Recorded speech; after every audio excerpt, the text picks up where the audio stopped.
In our area, buying a fixer-upper can be a great opportunity for first-time home buyers or people who are looking to save a little bit of money, put in some sweat equity into a home.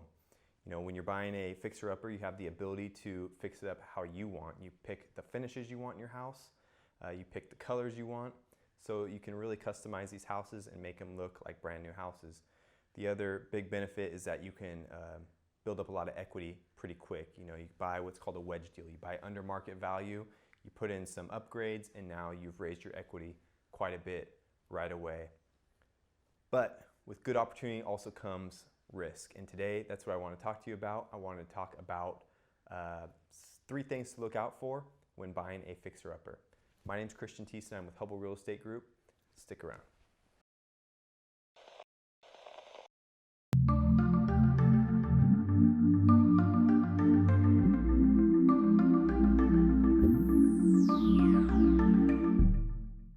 The first thing to look out for is the location. Don't be tempted to buy in a house because it looks like a good deal, but it's in a bad location. If you have a $1 million home surrounded by other $1 million homes, there's going to be an equilibrium, right? All the homes are going to keep that value up to where it should be. However, if you take that same $1 million home and put it in a neighborhood with a bunch of $300,000 homes, the value is going to get dropped significantly. You cannot buy in a bad location and overbuild the house in a bad location and just hope that the value is going to raise as much as it should. So location is very important. Be sure to be buying in a neighborhood that is on the rise, or will be on the rise soon if you have some inside information. Or let's say you buy the old saying, the worst house in a good neighborhood. That's what you want to do when you're buying a fixer-upper. The second thing to look out for when you are coming up to the house, look out for the concrete. If you see concrete cracks, that is normal. You see the lines in concrete, those are put there to relieve stress. They are put there to give cracks a place to go. However, if you start seeing real big gaps in concrete or big uneven steps, or trees where at the base the concrete's buckling up because of the roots, that can be an indication of some serious problems. It could be the soil shifting. And if that is happening underneath the house and the foundation, that could be very, very pricey. So be careful of concrete. Make sure to look out for that.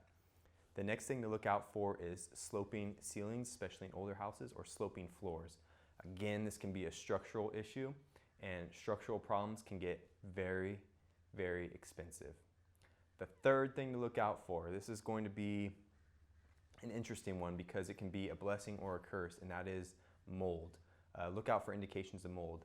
You can smell kind of dampness in the air a lot of times when there's mold.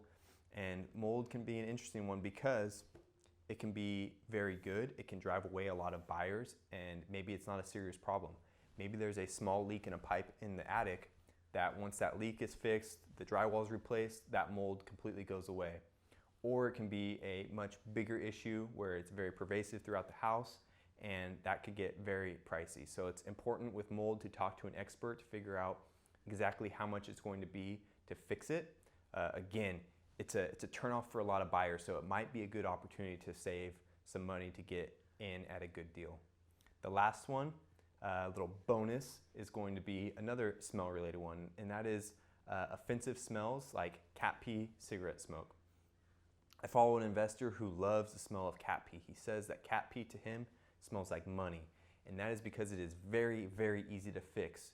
Rip out the carpet, put new paint on the walls, cat pee smell is gone, but it turns away people like nothing else. Cat pee can make you a lot of money. That's it for today. 3 tips plus 1 extra bonus tip. I hope you found it valuable. Leave me a comment. Let me know if you think I missed anything or what should be included in the next one. Have a good day.